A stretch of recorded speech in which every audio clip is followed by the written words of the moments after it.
ನಮಸ್ಕಾರ ಎಲ್ಲರಿಗೂ welcome back to Nirmala health tips and recipes. ಬೆಳಿಗ್ಗೆ ಖಾಲಿ ಹೊಟ್ಟೆಯಲ್ಲಿ ಪಪ್ಪಾಯ ತಿನ್ನೋದ್ರಿಂದ ನಮಗೆ ಏನೇನು ಪ್ರಯೋಜನಗಳದಾವು ಅನ್ನೋದ್ರ ಬಗ್ಗೆ ತಿಳ್ಕೊಳ್ಳೋಣ ಬನ್ನಿರಿ.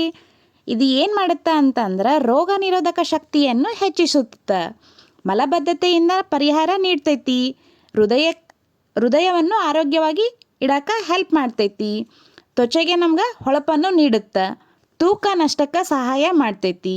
ಹಂಗೆ ಉತ್ತಮ ಮತ್ತು ಪೌಷ್ಟಿಕಾಂಶವಾದ ರುಚಿಕರವಾದ ಹಣ್ಣು ಇದಾಗೈತಿ.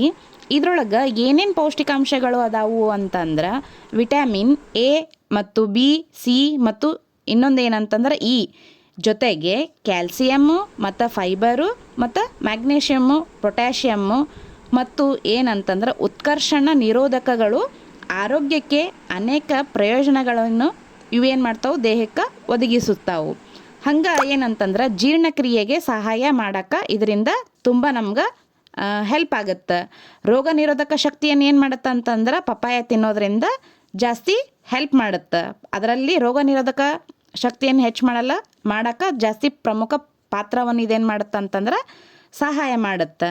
ತೂಕ ನಷ್ಟಕ್ಕೆ ಇದೇನಾಗೈತೆ ಅಂತಂದ್ರೆ ತುಂಬ ಸಹಾಯಕಾರಿ ಆಗೈತಿ ಪಪ್ಪಾಯ ತಿನ್ನೋದ್ರಿಂದ. ಇದರಲ್ಲಿರುವ ಕ್ಯಾಲೋರಿಗಳ ಪ್ರಮಾಣವು ತುಂಬ ಕಡಿಮೆಯಾಗಿದೆ. ಇದು ಏನು ಮಾಡುತ್ತೆ ಅಂತಂದ್ರೆ ತಿನ್ನೋದ್ರಿಂದ ದೀರ್ಘಕಾಲ ನಮ್ಗೆ ಹೊಟ್ಟೆ ತುಂಬಿದಂಗೆ ನಮ್ಗೆ ಆ ಫೀಲ್ ಅಂದರೆ ಆ ಅನುಭವ ಇರುತ್ತೆ. ಹಾಗಾಗಿ ನಮ್ಗೆ ತೂಕ ನಷ್ಟಕ್ಕೆ ಇದೇನು ಮಾಡುತ್ತೆ ಅಂತಂದ್ರೆ ತುಂಬ ಸಹಾಯಕಾರಿಯಾಗೈತಿ. ಮೇಹ, ಬೊಜ್ಜು ಮತ್ತು ಹೃದಯ ಕಾಯಿಲೆಗಳಿಗೆ ಕಾರಣವಾಗುತ್ತದಲ್ಲ, ಅಂತಹ ಪರಿಸ್ಥಿತಿಯಲ್ಲಿ ಅದನ್ನು ನಿಯಂತ್ರಿಸಲು ಇದೇನು ಮಾಡುತ್ತೆ, ಪಪ್ಪಾಯ ತುಂಬ ಸಹಾಯಕಾರಿ ಆಗೈತಿ. ಪಪ್ಪಾಯಿಯಲ್ಲಿ ವಿಟಮಿನ್ ಸಿ ಮತ್ತು ಉತ್ಕರ್ಷಣ ನಿರೋಧಕಗಳು ಸಮೃದ್ಧವಾಗಿವೆ.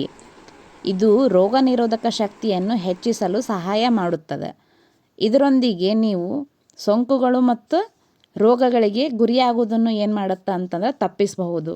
ದಿನಾಲು ಖಾಲಿ ಹೊಟ್ಟೆಲೇ ಇದನ್ನು ಪಪ್ಪಾಯಿ ತಿನ್ನೋದ್ರಿಂದ ನಾವು ಏನು ಮಾಡ್ಬೋದು, ಸೋಂಕುಗಳಿಗೆ ನಾವು ಗುರಿ ಆಗ್ಲಾರ್ದಂಗೆ ತಪ್ಪಿಸ್ಬೋದು. ಪಪ್ಪಾಯನ್ನು ತಿಂದರೆ ದೇಹದಲ್ಲಿರುವ ಟಾಕ್ಸಿನ್ಸ್ಗಳು ಹೊರಗೆ ಬಂದು ದೇಹವು ನಿರ್ವಿಷಗೊಳ್ಳುತ್ತದೆ. ಹಿಂಗೆ ಸಣ್ಣ ಸಣ್ಣ ವಿಷಯಗಳೊಂದಿಗೆ ಹೆಲ್ತ್ ಟಿಪ್ಸ್ಗಳೊಂದಿಗೆ ಸಿಗ್ತಾ ಇರೋನು. Thank you for watching Nirmala health tips and recipes. Thank you.